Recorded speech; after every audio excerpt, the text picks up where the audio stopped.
मुकुट विराज रहो।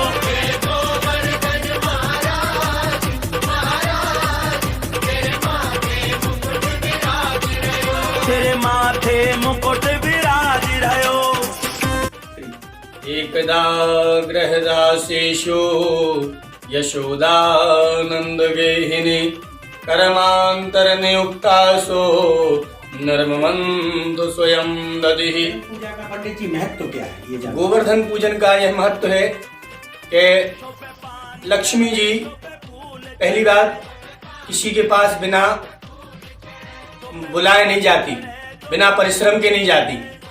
व्यक्ति को परिश्रम करना पड़ता है, उसके बाद उसके पास लक्ष्मी पहुंचती हैं।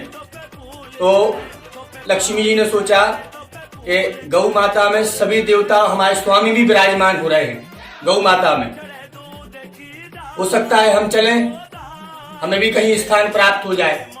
तो सब ऋषि बैठे हुए थे, गौ माता में सभी देवता निवास हो चुके थे। लक्ष्मी जी पहुंची, लक्ष्मी जी ने कहा हम आए हैं, हमें भी स्थान प्रदान करो, आप हम कहाँ विराजमान हो। गौ माता ने कह दिया आप विलंब हो गई, आप देरी से आई हो, हमारे यहाँ कोई स्थान नहीं बचा। जितने भी स्थान थे वो सारे देवताओं ने सुनिश्चित कर लिए।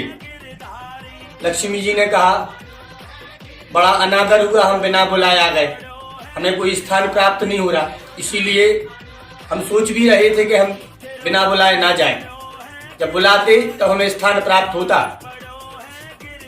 लक्ष्मी जी ये प्रकट करा रही हैं कि कभी किसी के यहाँ भी बिना बुलाए नहीं जाना चाहिए। लक्ष्मी जी वहां पर बिना बुलाए पहुंच गई। अब गौ माता ने अनादर कर दिया कि हमारे यहाँ कोई सुनिश्चित स्थान नहीं है। बार बार अनुनय और विनय प्रार्थना करने के बाद सभी सप्तऋषियों के प्रार्थना से गौ माता को निवेदन किया गया कि आप का गोबर शेष बचा है। सभी देवता पूरे शरीर में विद्यमान हो गए गौ माता के। गावो में अग्रता पातु, गावो में पातु पृष्ठता, गवाम सेव्या गवाम मध्य वसाम्यहम्।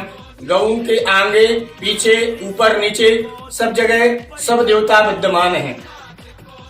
सप्तऋषियों के मनाने पर गौ माता ने कहा अब आप आई थी तो हम एक सुनिश्चित स्थान है अभी खाली, यदि आप चाहो तो उसमें वास कर लो।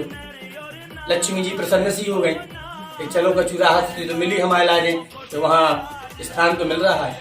ये कौन सी जगह है कि केवल गोबर बचा है हमारा, गोबर में कोई देवता विराजमान नहीं हुआ।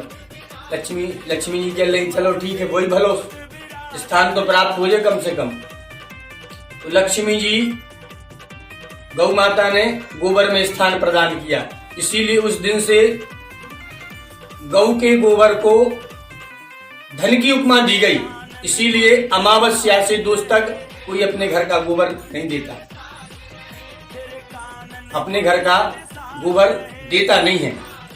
और गोवर्धन नाथ की लीला यह है कि गोमय बसतु लक्ष्मी, सारे देवता गौ में वास कर रहे हैं और जो मुख्य है लक्ष्मी वह गोबर में निवास कर रही है। इसीलिए गोवर्धन की लीला और अमावस्या से दोष तक चालू होती है गोबर के धन से। तेरे कानन कुंडल साज रहे, तेरे कानन कुंडल साज रहे, तेरे कानन कुंडल साज रहे, तेरे कानन कुंडल साज रहे। कंठी की अजब बहार, ओ बहार, माथे पे मुकुट विराज